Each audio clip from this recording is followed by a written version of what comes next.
They never get a job on their own. I lend them my name, my reputation. I take all the risk and there's still no money.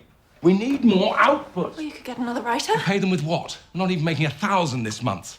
I've got 300 from the Echo, 425 from the latest Vamp novel, and just 250 from the music reviews. It doesn't even cover the outgoings. How can we spend so much money? The mortgage, Matilde, restaurants. You always pick up the bill, Willie, no matter how many people join us. It's expected of me. And the races and the casino. What do you want me to do? Live like a monk or a peasant? No, I'm just saying that we could economise. You could write. What? Those stories you told me of Saint-Sauveur last year. My school stories? Yes, that could be Willie's next novel. That was a clip from Colette, and it's an absolute pleasure to welcome the star of the film, Keira Knightley. How are you? I'm good, how are you? Very good, thank you. I love this film, congratulations. Oh, good, thank you. It's so relevant and important, and we'll get onto that in a minute. But would you tell me how you would describe the film? Oh, how would I describe the film? It is about the very famous French novelist Colette. It's about her first marriage to a man called Willie, who basically took credit for her first 4 novels. And it's about her finding her voice, stepping out from behind the shadow of a man and claiming her voice and her life for herself, I think. Perfectly said. Yeah. Why did you want to play her? I'm saying she's very famous. I mean, I'd heard of her because my mum who's a writer, had been hugely influenced by her. I'd actually only read 2 of her novels, which was Cherie and The Last of Cherie, which if you haven't read, you should totally read because they're beautiful novels. But I knew nothing about her life at all. So, and particularly nothing about this first marriage. So I just got the script and thought, whoa, this is so interesting, and it's really interesting when you get a period film and you think, well, this feels so modern. It feels, it's talking about gender politics and sexual politics and everything that is still very relevant to today and we're still trying to figure out, but it was set 100 years ago. Plus there's a celebrity couple aspect to it, because Colette and Willie were very much the pinnacle of Parisian society, which at that point was culturally the centre of the world, and they were this celebrity couple that ended up selling soap and selling, everything that you sort of imagine from a celebrity couple today with Instagram selling whatever they can possibly sell. It's it like was a Love Island couple of kind of is, And I sort of love that because it's something that you totally think is such a modern phenomenon and actually isn't at all.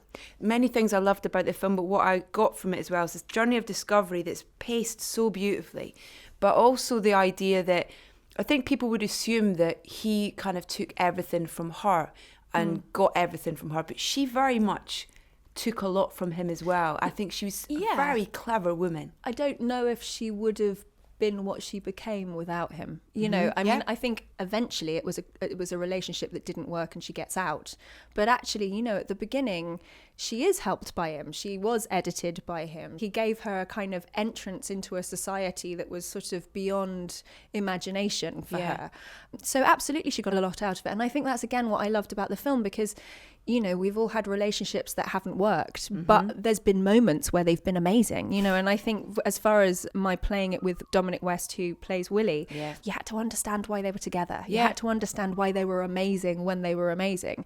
And then you have to be on her side to say, no, you need to get out of this. Relationships are complex beasts, aren't they? And that's what I loved about this film, was that it dealt with the complexity, that it wasn't simply one just taking from the other, that there was some give and take, but essentially she needed to get out, and she did. And one person that encouraged her to do that was her mother. And I love I almost feel like there's another film there. There is another film in that. Okay. Yes, and it's one of the great, we were all talking about it, we were desperate to get more of that relationship into the film. And it's sort of, you feel like with Colette's life, if you do go and you read any biography about Colette, you could make a whole Crown-like series about her. And particularly because the mother was not what you imagine a mother of that period to be, She always felt that her daughter was a genius. She always knew that her husband was using her, and she was the first one to say, you need to divorce him. And that's not what you imagine a woman of 100 or over 100 years ago. And also she absolutely adored her gender non-conforming lover. She loved Missy, and she wanted her to go off with her. And you think, wow, this is an interesting woman. So I think that's what I loved about all of it. It's everything in the film is true. Everything that happened in the film did happen. Wow.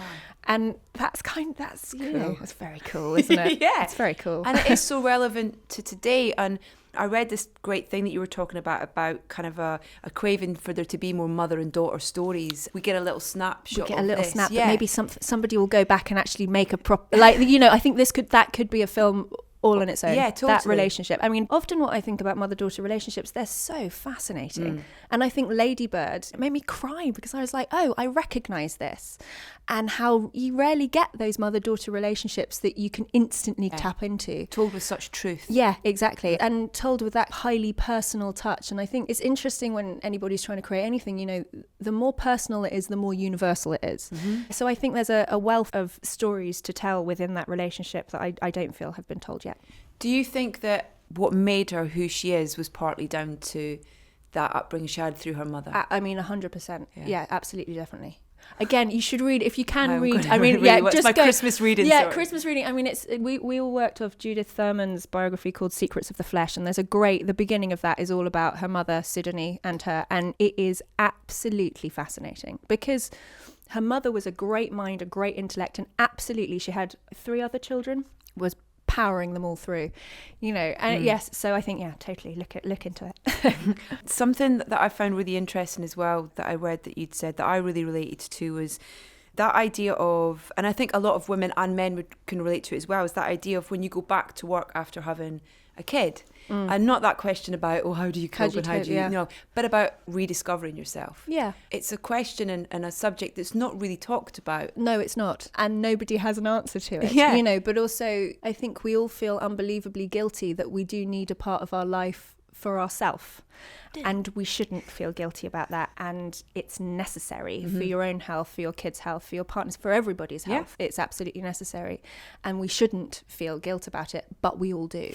Yeah. So it's quite interesting that, yeah, we're all sort of battling through, aren't we, one way or another. So again, within women's stories and women's worlds, the fact that I can say that and people would be like, oh my goodness, I can't believe she said it, really shows that we're not telling those stories, that we're not exploring those feelings in the way that I think we should. Because I think, you know, culture, art is about, it's about empathy, it's about trying to put yourself in somebody else's shoes and understand the world from a different perspective, but it's also about feeling like you're not alone. Yeah.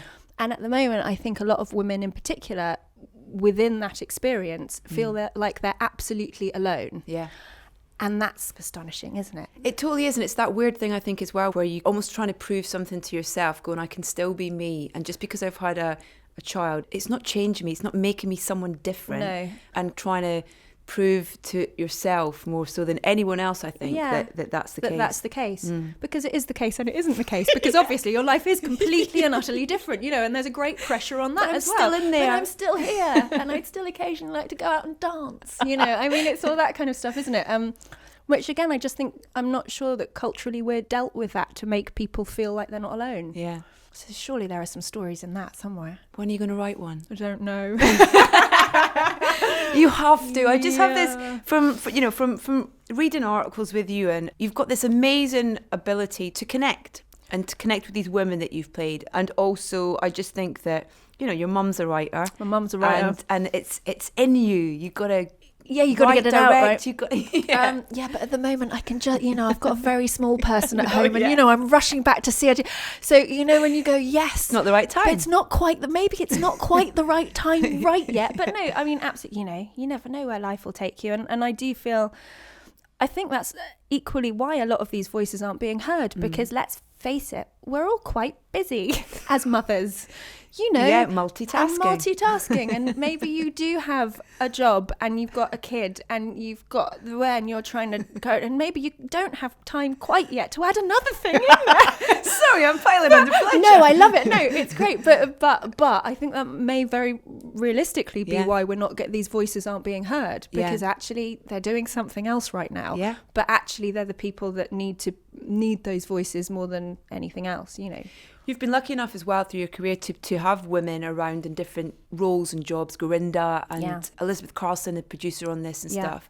Has that been a regular thing for you, where you feel like you've had women in those roles or is it? No, you know, I mean, I think we've all heard the percentages and I can't remember them off the top of my head. So, so, you know, it is very rare to get women in positions of power anywhere, but particularly in the film industry. I've been really lucky that I've worked with 5 or 6 female directors. I'm working with one right now. Yes. You know, that's nice. But, you know, I've done over 30 movies. So the fact that it's only 5 or 6 female directors is crazy. I've worked with more producers and more writers, actually. But directors of photography. I've worked with one in however many movies, you know. So, I mean, there is a massive representation problem. And again, in getting authentic female voices of particular experiences, and I'd go particularly childbirth, because it is unimaginable for a man.